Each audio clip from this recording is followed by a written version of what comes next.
पावसाळा अजून संपलेला नसल्यानं अधूनमधून पडत असलेल्या पावसामुळे जागोजागी पाणी साचल्यानं अशा ठिकाणांमधून डासांची उत्पत्ती होत असल्यामुळे डेंग्यूचं प्रमाण वाढत असल्याचं निदर्शनास आले. सद्यस्थितीत पाऊस सुरू आहे. पाऊस थांबल्यानंतर देखील पुढचे 15 दिवस हे महत्त्वाचे असून संपूर्ण ऑक्टोबरपर्यंत आरोग्य यंत्रणा पूर्णतः क्षमतेनं कार्यरत राहील या दृष्टीनं सर्व आरोग्य अधिकाऱ्यांनी सतर्क राहण्याचे निर्देश पालिका आयुक्त अभिजित बांगर यांनी मंगळवारी छत्रपती शिवाजी महाराज रुग्णालय येथील झालेल्या बैठकीत दिलेत. ऑगस्ट आणि सप्टेंबर महिन्यात डेंग्यूची रुग्णसंख्या वाढली असल्याचं दिसून येतं. महापालिकेच्या आरोग्य केंद्रातील आकडेवारी आणि खाजगी लॅबमध्ये झालेल्या चाचण्या यामध्ये पारदर्शकता असणं आवश्यक आहे. खाजगी लॅबमध्ये एखादा रुग्ण डेंग्यू बाधित आढळल्यास त्याची दैनंदिन माहिती महापालिकेस कळवली जात नसल्याचं निदर्शनास आले.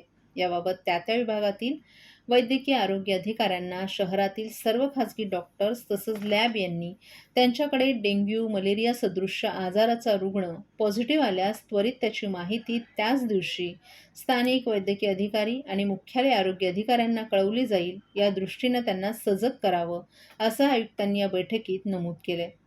आपल्याकडे दैनंदिन अहवाल प्राप्त झाल्यावर जर रुग्णसंख्या वाढत असल्याचं निदर्शनास आल्यास तातडीची उपाययोजना आखून त्यानुसार कार्यवाही करणं गरजेचं आहे. तरच आपण रुग्णसंख्येवर नियंत्रण आणू शकतो. याकडे सर्व स्तरावर कटाक्षानं लक्ष देण्याच्या सूचनाही पालिका आयुक्तांनी केल्या आणि यासाठी चाचण्यांची दैनंदिन संख्या देखील वाढवण्यात यावी. तसंच ज्या विभागातून रुग्णसंख्या वाढीचं प्रमाण दिसून येत आहे त्या ठिकाणी आवश्यक औषध धूर फवारणी देखील करण्यात यावी. तरच आपल्याला या आजारावर नियंत्रण आणणं शक्य होईल असं त्यांनी नमूद केलंय.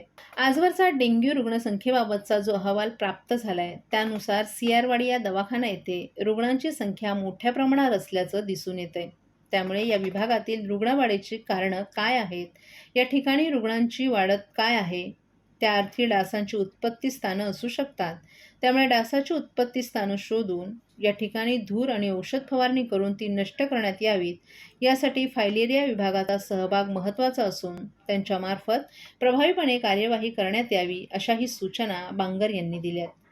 फायलेरिया विभागानं केलेल्या कार्यवाहीची विभागवार माहिती देखील घेण्यात यावी, जेणेकरून कोणकोणत्या विभागात फवारणी करण्यात आली आहे आणि कुठे करायची बाकी आहे याची तपशीलवार माहिती उपलब्ध होईल. उथळसर, बाळकूम, आयुर्वेदिक दवाखाना आणि कळवा विभागातील आत्कोनेश्वर नगर येथे रुग्णांची संख्या वाढल्याचंही प्रमाण दिसून येत आहे. या विभागात देखील रुग्णसंख्येवर नियंत्रण आणण्यासाठी नियोजन करून कार्यवाही करावी. तसंच आत्कोनेश्वर नगर येथे 7 सर्वेक्षण अधिक परिणामकारकरित्या करण्याच्या सूचनाही यावेळी देण्यात आल्या. सतत 8 ते 10 दिवस पाऊस झाला आणि त्यानंतरचे 8 दिवस रुग्णवाढीचं प्रमाण अधिक असण्याची दाट शक्यता नाकारता येत नाही. या दृष्टीनं आपण दक्ष राहणं आवश्यक असल्याचंही पालिका आयुक्तांनी नमूद केलंय.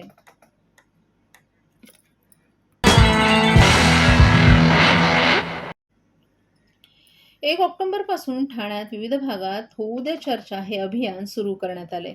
परंतु पोलिसांनी वाहतूक कोंडी होते म्हणून नोटीस बजावली आहे. तसंच हे अभियान थांबवण्यास सांगितले. परंतु विंध्य सरकारच्या माध्यमातून हे अभियान ठाण्यात बंद करण्याचा घाट घातला जात असल्याचा आरोप खासदार अजय विचारे यांनी केलाय.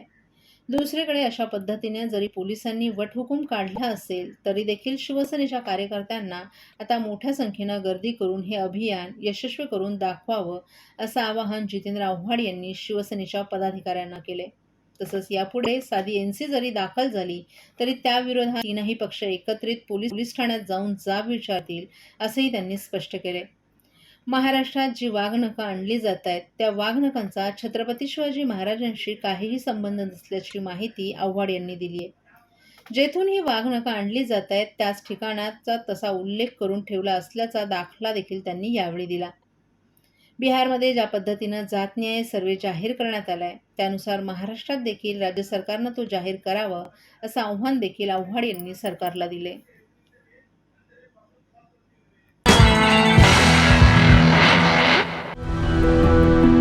मैं घर घर जाके काम करती हूँ और मेरे हस्बैंड ऐसी बेलदारी मजदूरी करते हैं। पहले मैं टीके लगवाती थी, फिर ऐसा हुआ कि हम लोग काम करते थे, हमारा काम डाउन होने लगा, फिर हम गांव चले गए, फिर गांव से आए तो हम दोनों काम में बिजी हो गए। एनम दीदी हमारे एक दिन घर आई, उन्होंने कहा कि मुझे कार्ड दिखाओ, फिर उन्होंने देखा उसमें कुछ टीके छूटे पड़े। आस पड़ोस में जितने भी बच्चे हैं उनके घर पर गए, उनकी मम्मी पापा से बोले जो बच्चे छूट गए हों वो बच्चे अपना टीका लगवा लें। अब हम लोग सारी लेडीज़ मिलकर बच्चों का टीका लगवा के आए। हम तो भूल गए थे कि हमारे बच्चे का टीका नहीं लगा, लेकिन सरकार ने भूली, हमारे दरवाजे पर आए और टीका लगाए। मिशन इंद्रधनुष।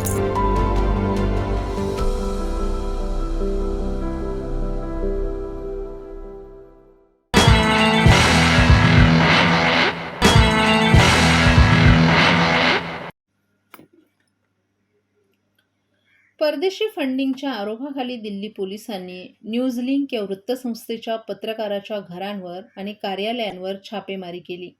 हा प्रकार पत्रकारांच्या अभिव्यक्ती स्वातंत्र्याची गळचेपी आहे अशी टीका करत राष्ट्रवादी काँग्रेसतर्फे जितेंद्र आव्हाड यांच्या मार्गदर्शनाखाली ठाण्यात जोरदार निदर्शनं करण्यात आली. न्यूजलिंक या वृत्तसंस्थेशी संबंधित असलेल्या पत्रकारांच्या घरी दिल्ली पोलिसांनी छापेमारी केली आहे. मंगळवारी सकाळपासूनच पत्रकारांच्या घरी छापेमारी करण्यास सुरुवात करण्यात आली. 30हून अधिक पत्रकारांच्या घरी छापेमारी झाली असल्याची माहिती मिळाली आहे. तसंच या पत्रकारांवर UAPA कायद्यानुसार गुन्हे दाखल करण्यात येत आहेत. या निषेधार्थ हे आंदोलन करण्यात आल्याचं आव्हाड यांनी सांगितलं.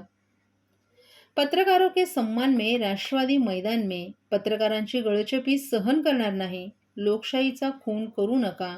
वृत्तपत्रांचं स्वातंत्र्य अबाधित राहिलंच पाहिजे अशा संदेशाचे फलक कार्यकर्त्यांनी हातात धरून हे आंदोलन केलं. तसंच केंद्र सरकारच्या विरोधात यावेळी जोरदार घोषणाबाजी देखील करण्यात आली. देशभरातल्या पत्रकारांमध्ये एक भीतीचं वातावरण आहे. काल दिल्लीमध्ये काही पत्रकारांच्या घरी छापेमारी झाली. त्यांचे लॅपटॉप, त्यांचे मोबाईल ताब्यात घेण्यात आले आणि UAPAचा कायद्यानुसार कारवाई करणार आहोत असं सांगण्यात आलं. काही दोघांना अरेस्टही केलं आहे. त्याच्यात काही महिलाही आहेत. त्यांनी देशविरोधी काय कारवाया केल्या? काही पुरावे आहेत का तुमच्याकडे? बातम्या देणं म्हणजे देशविरोधी कारवाया करणं नाही. जे सत्य आहे ते छापणं म्हणजेच पत्रकारिता. आणि जे सरकारची बाजू घेऊन पत्रकारिता करतात त्याला दलाली म्हणतात. पत्रकारांमध्ये असं वातावरण तयार करून त्यांच्या व्यक्तिस्वातंत्र्याच्या अधिकाराची गळचेपी करणं हे आम्हाला मान्य नाही. त्यामुळे राष्ट्रवादी काँग्रेसने हे ठरवलेलं आहे की पत्रकारांच्या सोबत उभं राहायचं. तुम्हाला मी माहिती सांगतो. प्रबीर पुरकास्ता नावाचा जो पोरगा आहे, जो अरेस्ट झालेला आहे आत्ता, त्याला 75मध्ये पण अरेस्ट झालेली. एक लक्षात घ्या, प्रधानमंत्री इंदिरा गांधी इमर्जन्सीमध्ये हरल्याचं एकमेव कारण होतं पत्रकारांचा छळवाद. पत्रकारांना पाहिजे ते छापू न देणं. ह्याच्यामुळेच देशातलं वातावरण बदलत गेलं आणि अखेरीस त्यांचा पराभव झाला. तुम्ही सगळ्यांचेच तोंडावरती हात ठेवून दाबायला लागलात तर असं कोण चूप राहत नाही. ठाणे जिल्ह्यात महाविकास आघाडीतील शिवसेना, उद्धव बाळासाहेब ठाकरे, काँग्रेस आणि राष्ट्रवादी काँग्रेस हे 3 पक्ष आगामी सर्व निवडणुका एकत्रच लढवणार असल्याची घोषणा राष्ट्रवादीचे आमदार जितेंद्र आव्हाड यांनी बुधवारी ठाण्यात बोलताना केली आहे. तसंच या जिल्ह्यात महाविकास आघाडीमध्ये शिवसेना, उद्धव बाळासाहेब ठाकरे हा पक्ष मोठा भाऊ आहे. त्यामुळे येत्या काळात ठाणे महापालिकेवर उद्धव बाळासाहेब ठाकरे यांचा झेंडा फडकवायचा असल्याचंही त्यांनी स्पष्ट केलंय. बुधवारी ठाण्यात घेण्यात आलेल्या महाविकास आघाडीच्या घटक पक्षांची एक पत्रकार परिषद पार पडली. यावेळी आव्हाड यांनी ही घोषणा केली.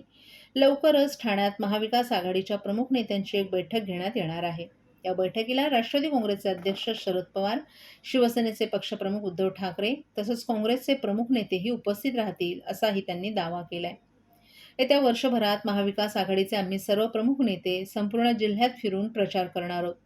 आगामी लोकसभा निवडणुकीत जिल्ह्यातील 3 ही जागा महाविकास आघाडीचे जे कोणी उमेदवार असतील त्याला निवडून आणू अशी ग्वाही त्यांनी दिली आहे. केवळ लोकसभाच नव्हे तर विधानसभा आणि महापालिकेच्या निवडणुकीतही आम्ही 3ही पक्ष महाविकास आघाडी म्हणून सामोरे जाऊ. ठाणे जिल्हा जिंकायचा असेल तर उद्धव बाळासाहेब ठाकरे यांच्या शिवसेनेचा भगवा आम्हाला खांद्यावर घ्यावाच लागेल असंही त्यांनी स्पष्ट केलं. कोणत्याही परिस्थितीत ठाणे महापालिकेवर उद्धव ठाकरे यांच्या शिवसेनेचा भगवा झेंडा आपल्याला फडकवायचा आहे. त्यानुसार सर्वांनी कामाला लागलं पाहिजे अशी सूचनाही त्यांनी केली. सध्या लोकसभा निवडणुकीचा जो सर्व्हे करण्यात आला, या सर्व्हेत इंडिया आघाडीवर असून देशातील लोकांची मानसिकता बदलायला लागली आहे असंही त्यांनी सांगितलं. या पत्रकार परिषदेला शिवसेना उद्धव बाळासाहेब ठाकरे पक्षाचे खासदार राजन विचारे, जिल्हाप्रमुख केदार दिघे, राष्ट्रवादीचे शहर अध्यक्ष सुहास देसाई, काँग्रेसचे शहर अध्यक्ष विक्रांत चव्हाण आदी देखील उपस्थित होते.